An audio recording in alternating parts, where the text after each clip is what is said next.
قيمك بعد التحديث الجديد بقى زي زفت، مبقتش تجيب هدات ونفسك تعمل هدات زي اللي انت شايفها قدامك دي. فيديو النهاردة هقول لك الطريقة. وهلا وغلا وكيفكم اساطير ورجعة اسطورية بكم فيديو جديد. زي ما انت شايف اللقطات دي، نفسك تعمل اللقطات دي وتكون محترف، وازاي تفعل الانبوت وتكون محترف بدون اي خطر على حسابك. هتكون كل ضرباتك هيد شوت زي ما انت شايف قدامك كده. هعلمك طريقة سهلة جدا جدا. تابع الفيديو للنهاية، هخليك تعمل لقطات احسن من دي بكتير جدا جدا من خلال تفعيل الانبوت بدون باند وبدون اي حاجة. كمل الفيديو وهتستفيد جدا جدا.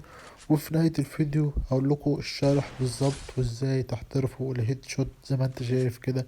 دي كل اللقطات بسبب الثغرة اللي انا جايبها لكم النهاردة، هتخلي الايم بتاعك ايم اسطوري.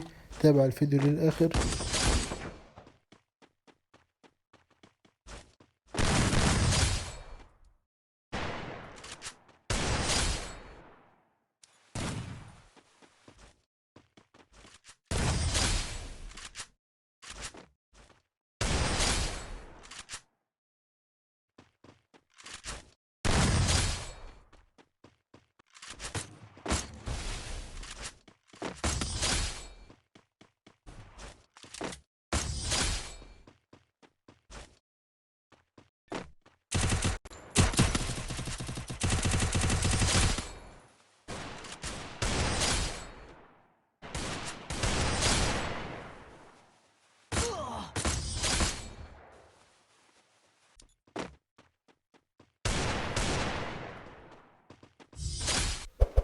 يا هلا وغلا بالشباب ومرحبا بكم مرة أخرى.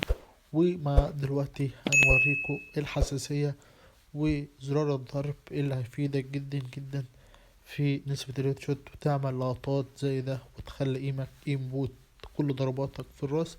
يلا بينا نشوف الإعدادات.